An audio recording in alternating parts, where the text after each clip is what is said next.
but having a hunter is more valuable for him. Okay. What about him? Well, sad situation. If he wants to sustain his napper, he has to keep 2, and I think that's what he wants to do now. So the only one who really can do anything is actually is the yellow player, which is a little frustrating, to be honest. So what he can do now is he could place a shaman here. Remember, he has lost his fire starter, so the elder promotions are not free anymore. And now I'm thinking, well, I could try to make an invention, or I could try to hunt down one of these animals and then maybe make a domestication attempt. I think I'm going after the caribou again.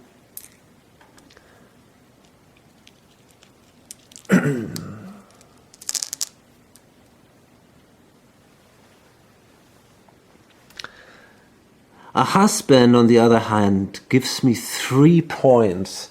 So I guess what I'm going to do is instead, that gives me a lot of points. I'm going to marry some other daughters. Makes more sense. I'm going to try it. Now I'm going with the elder because I have a warrior now. So I'm going to marry that woman. I'm going to try to get that woman. And with these guys now, I'm going into the flint mine. I only need triples there to get the invention. So, let's go on the hunt. I'm the only one who does that. So this is now an automatic success here. So that makes this guy a husband. And I can exchange him later for one of my unassigned hunters, with one of my unassigned hunters. He has to roll, and he doesn't make it. So he becomes now an unassigned hunter, and I will swap him here with this guy. And then we have here 6 hunters in the flint mine. So we would love to see tribbles here. That's not good enough. It's a success though, but that doesn't help. And by the way, I've forgotten to... No, doesn't matter.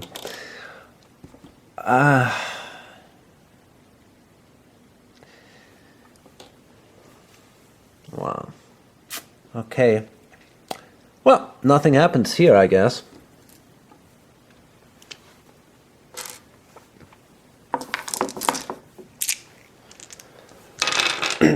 Well, at least 3 additional points here for the husband. That's also good. Some new lecture actions. This guy has now an elder, a fire starter, which gives him 2 points. Well, he can free the disc here, which at least gives him also 2 additional points for the daughter. And I cannot do anything here. Cannot free this guy, which is a little sad, but anyway. And now we see probably the last turn, although that's not sure. It is the last turn indeed. There has never been a social development more important than the invention of names. Once a tribe member has a proper name, she can be recreated in her absence or death and catalogued into the new knowledge database consisting of words. So we see now elder death, 3 dice. That might cost some people some points in the end now. Green player rose first, and yeah, there goes his fire starter. Really unlucky. Cro-Magnon. Yep, that's his napper. Oh boy. And finally, let's see how the Neanderthal is doing. We have a 5, a 6, and a 1, so yeah, his chief is actually killed.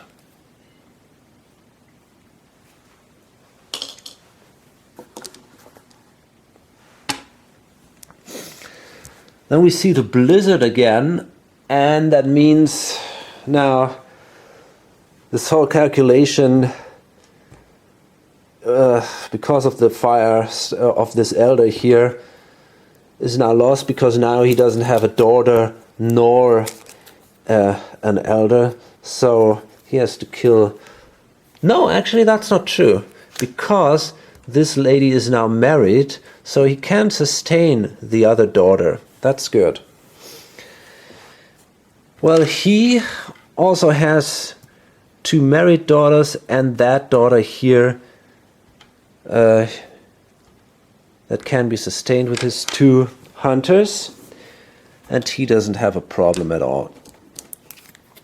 Okay, first player is yellow, then we see green. A woman with a name. Daughters count 2 victory points. Now that is interesting, especially for him, because that would give him 3 additional victory points if he can get that lady mature. So he's definitely gonna bid on it, but I mean, just to prevent that from happening, the green player can throw in, I don't know, lots and lots of discs, and it's not gonna possible to get a mature then. So yeah, I think we can be pretty sure the green player will simply take her for, I don't know, let's say 4 or something like that. It doesn't really matter. Just to make it impossible for the yellow one to get the points. Well, and then we see hunter assignment. The yellow player has to start. That might give the others maybe the option to try something, but I have my doubts. Oops. So I guess the yellow player will try to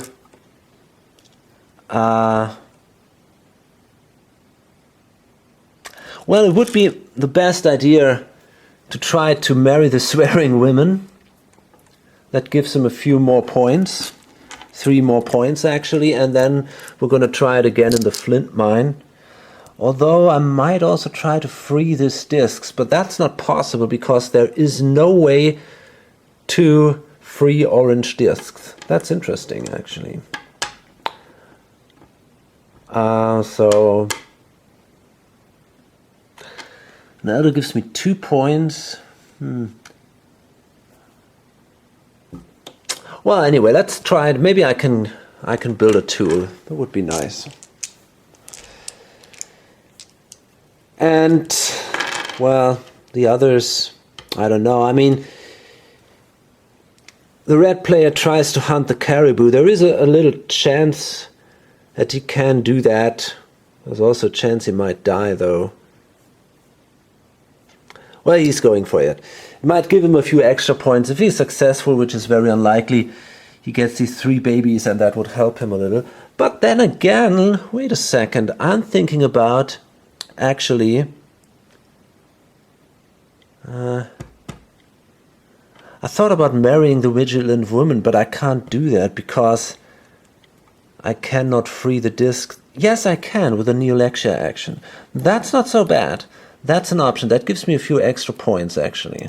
So I'm going to place this guy here. That's not bad. And he, well, what might he do?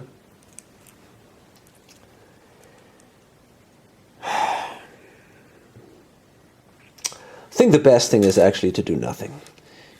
Keep the 2 points and...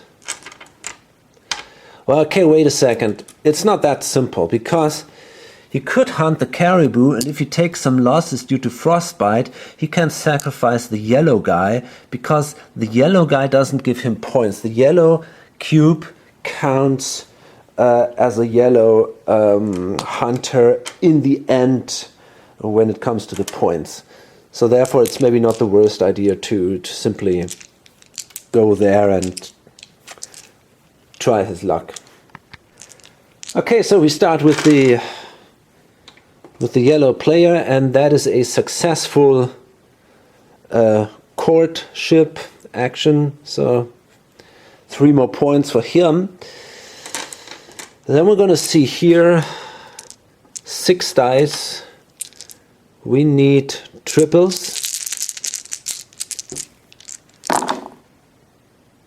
which we sadly don't have. Would have been cool to see someone constructing a tool or something, but doesn't happen. And finally we see here the hunt for the caribou. We need twice a 1, which we have. Now that is amazing, and a 6. That was the perfect roll, because we can kill now this sucker, which is 1 less point for the yellow player, and it gives us 3 additional hunters, and a hunter is a point. So that was indeed a pretty amazing roll here. So the only interesting question is now which of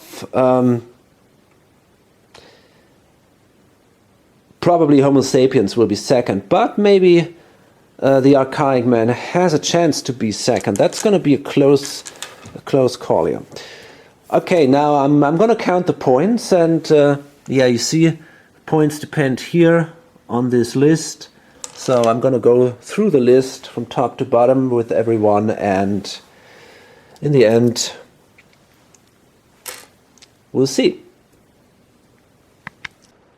Okay, so the winner is obviously the Neanderthal, no big surprise here, with 54 points. And, well, he could have done better. Actually, his trophies only give him 2 points, which isn't so great. On the other hand, he gets quite a few points for the husbands. So maybe pair bonding was the right sexual habit here. But he was a little unlucky, I guess, that he wasn't able to do any domestication or inventions. So anyway, I think I cannot say if that is a very good result or not. Not sure. The red player, and that's the surprise that the archaic man actually is second and not Homo sapiens. I was really surprised about that, because Homo sapiens did much better during the game. At least I was under the impression here. But now in the end, he ended up with less vocabulary because he didn't manage to become tribal. And that's the thing, if you start wanting to become tribal and you start investing discs here, you better make it, because otherwise it will cost you a lot of vocabulary. And in addition, this harem holding also did cost him some vocabulary. So he only ended up with 7 points for the vocabulary, and the other guy had more, even though he made the mistake that I shouldn't have paid that much for the last woman, because I forgot that you also get points for your vocabulary. But still, I could have even have more points then. In addition, I got a trophy, which is not that awesome for him, because he's also pair bonding. And the 2 daughters, well, at least something. But in the end, it was the vocabulary which saved him from being last, and the fact that he made that great roll at the very end with the caribou hunt, that brought him to 5 hunters compared to this poor guy who is only a single hunter, and he also doesn't get the points for the alpha, because you only get the points for the alpha if he has one of these special powers like Napper, Warrior or Trapper, which he doesn't have. So therefore, maybe he should have tried to become a Trapper. That would give him a few more points, but well, with a single cube this is going to be pretty hard, obviously. I could try it anyway with a Neolexia action. It could have been possible. Well, okay, a few words about the game now. I think it's a very good game, there is no doubt. The theme is fantastic, and I'm so thankful that there is now finally a serious scientific-based game about this time period. That is just fantastic. And the game really captures the theme. Although it's a Euro, it's a kind of a heavy Euro. Things are sometimes quite abstract, but still, it really captures the theme very well. With all the texts here on the cards and all the information on the cards, the different animals you can hunt and so on. It feels really thematic, not just like it is stripped over a specific mechanic or something. Things work really well together, I guess.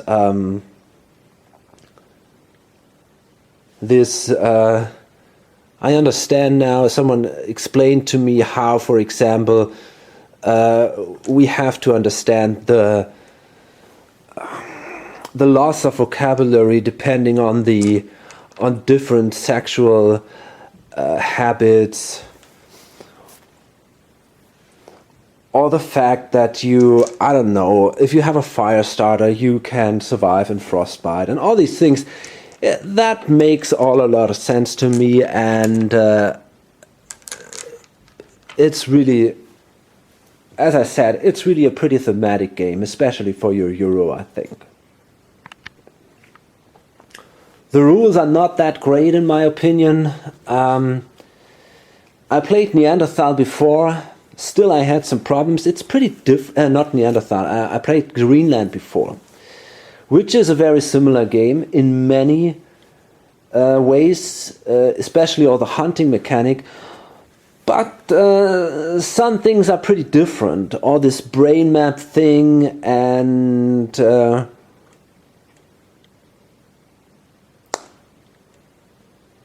I'm not sure if there was this mature mechanic. I don't know that, actually. I think it was there in Greenland. I don't really remember. Anyway, it felt pretty different in many things, in many ways. And the problem with this rulebook is, and I also had that in Greenland, if you read it, it's really hard to understand anything, because at the beginning of the rulebook, there are so many expressions which are explained on some later places. The hunt, for example, is probably the key event and the key mechanic in the game. You know, it's so important for every decision you make during the game. Basically, it mostly comes down to the hunt and to your successes. But the hunt is in the rulebook. The rulebook goes strict in turn order. So the hunt is basically explained more at the end of the rulebook. So until you read a lot of things about that gives you, I don't know, some advantage during the hunt, and if you do this, this happens later on during the hunt, and you have no idea what that means because you don't know what the hunt means. And so you got to read the whole rule book, and then you understand, oh, now it makes all sense. And I think they should have organized this a little bit different. So in the end, I ended up with just setting up the game and playing it one step after another, following the rule book. And as I said, it's organized in turn order. So what you can do is you simply go phase by phase through the rule book and just follow the steps there and play the game. I think that's what makes the most sense here. A problem with the game is, and we've seen that here, I mean, I must say I don't have much experience with it. That was now my third play, and I might have played it badly or whatever, but I think there is indeed a problem that it's going to be very hard to come back once you're behind. And I could imagine that this is even harder in a two-player game.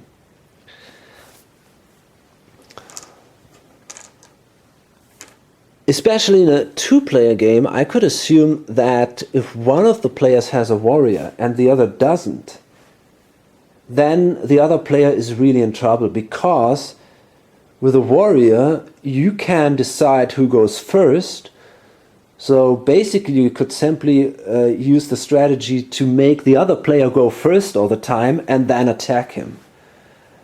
And that could be pretty devastating. I mean,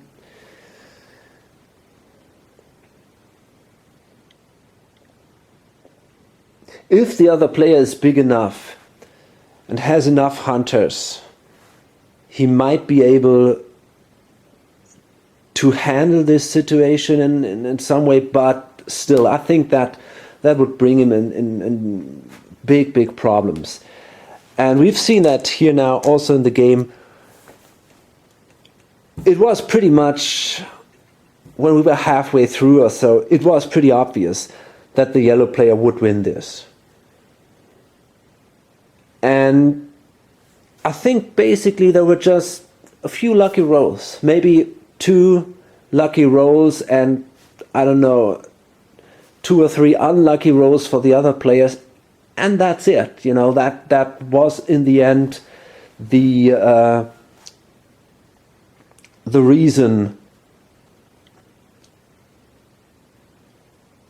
why some players just completely failed and why the yellow player was doing so great.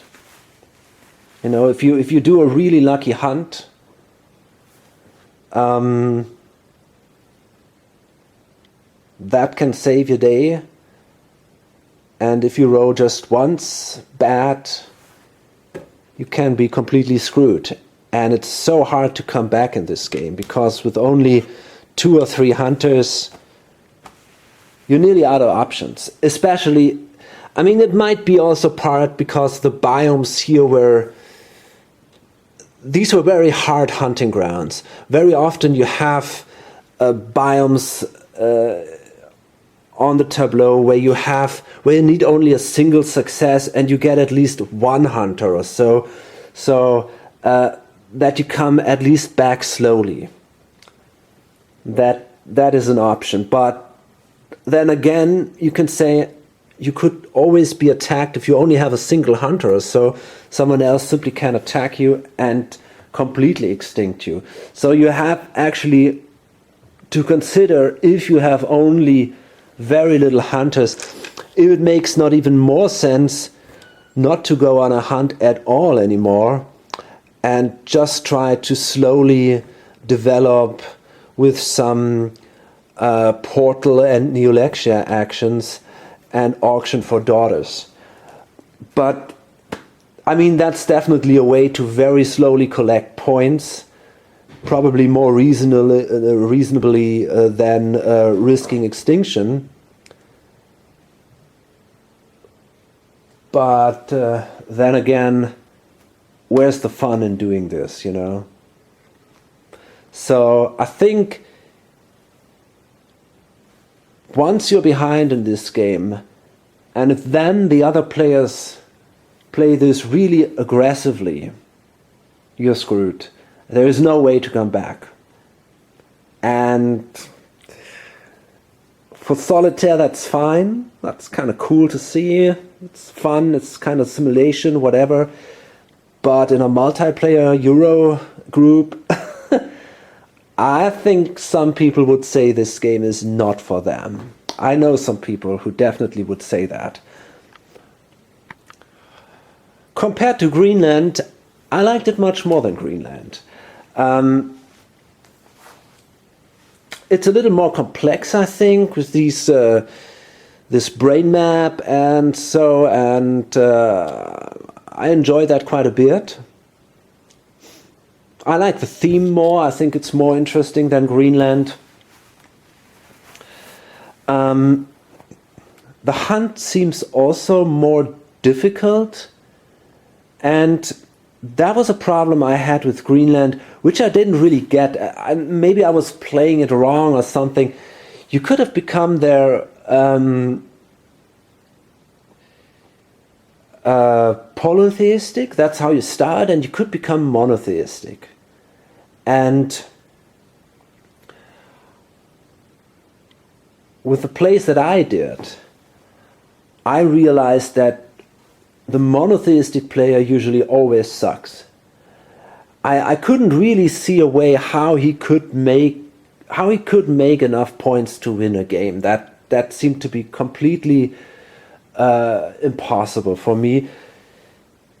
You can make trophies in Greenland which don't only give you 4 points or so, but some trophies, the big ones, they give you, if I remember that right, about 10 points or something like that. The big whales or so, okay, they're not so easy to get, but if you really go for a hunter group, and you have many people, you can do that. You can hunt these big prey, and they give you lots and lots of points, and I don't see how you can get a similar amount of points as a monotheistic group. There are some special possibilities. You could try to convert these other guys into monotheistic then and so on, but honestly, I found that all a little confusing. So I think this is a more interesting, a little more complicated, but once you understand it, it seems more straightforward. So yeah, that's a very, very good game. Maybe more as a simulation than as a Euro game, but I can absolutely recommend it. And yeah, well, hope to see you on the next video or on lonesomegamer.com. Bye.